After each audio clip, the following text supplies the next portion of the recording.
Xin kính chào quý vị và các bạn, HL hân hạnh gửi đến quý vị những thông tin mới nhất vừa được cập nhật, mời quý vị cùng theo dõi. Hoa hậu Hà Trúc Linh lặng lẽ trở về quê nhà Phú Yên vào ngày 26 tháng 11, mang theo nỗi xót xa chất chứa suốt nhiều ngày khi liên tiếp nhận tin dữ về trận lụt lịch sử. Những hình ảnh quê hương chìm trong biển nước, những câu chuyện đau thương về mất mát liên tục kéo về khiến trái tim cô như thắt lại. Dẫu đang bận rộn với lịch trình, cô vẫn luôn nôn nóng từng giờ để được trở về, được tự tay nắm lấy bàn tay run rẩy của bà con, được nhìn thấy quê nhà thân yêu bằng chính đôi mắt của mình. Vì không có chuyến bay thẳng từ thành phố Hồ Chí Minh về Tuy Hòa, Trúc Linh phải bay vòng ra Nha Trang rồi di chuyển thêm nhiều giờ bằng ô tô mới đến được xã Đồng Xuân, Phú Hòa 1 và Phú Hòa 2, những nơi chịu thiệt hại nặng nề nhất. Cô nói rằng từng km đi qua là từng nhịp lo lắng, chỉ mong sao đến kịp để chia sẻ, để sưởi ấm phần nào những tâm hồn còn đang tổn thương sau thiên tai. Cùng với Hoàng Thành Media và các mạnh thường quân, Trúc Linh đã trao hỗ trợ 50 triệu đồng cho mỗi xã, cùng 70 chiếc màn và nhiều cặp sách gửi đến các em nhỏ. Nhưng với cô, những món quà ấy chỉ là phần nhỏ bé so với điều bà con cần nhất lúc này, sự quan tâm, sự lắng nghe và niềm hy vọng để đứng dậy sau bão lũ.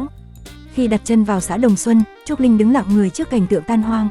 Những mái nhà bị cuốn trôi, những bức tường đổ nát, những khoảng sân vẫn còn vệt bùn chưa kịp khô. Bà con kể rằng đây là trận lũ tàn khốc nhất trong 80 năm qua, thứ dữ dội đến mức không ai kịp trở tay.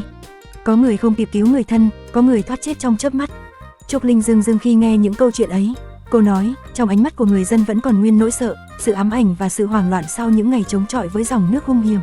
Nhưng giữa tan hoang ấy, cô vẫn nhìn thấy sự kiên cường, điều làm nên bản sắc của con người Phú Yên. Họ đau, nhưng họ không gục ngã. Họ mất mát, nhưng vẫn nắm chặt tay nhau mà đứng dậy. Chính điều đó khiến Trúc Linh xúc động hơn bao giờ hết. Cô cũng tâm sự rằng nhà của bố mẹ và ông bà cô cũng bị ngập sâu trong lũ. Vì vậy, chuyến đi lần này không chỉ là hoạt động thiện nguyện, mà còn là hành trình của một người con trở về để chia sẻ nỗi đau chung của quê hương. Là người con Phú Yên, tôi xin được gửi lời chia buồn sâu sắc đến từng gia đình đã chịu quá nhiều mất mát.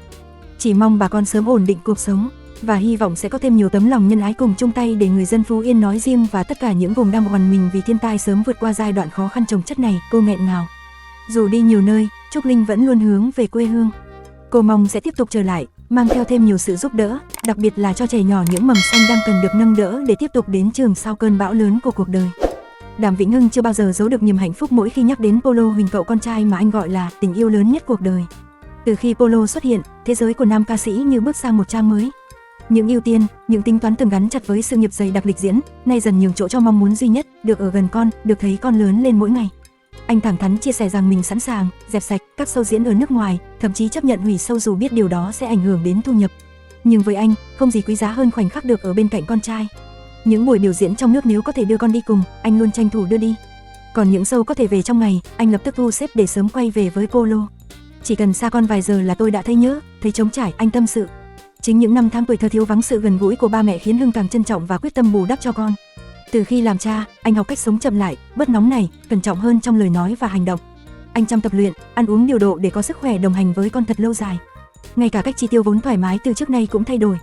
Hưng hạn chế mua sắm, lên kế hoạch tài chính kỹ lưỡng để đảm bảo tương lai tốt đẹp cho hai cha con. Điều khiến anh xúc động nhất là sự lanh lợi và tình cảm của Polo.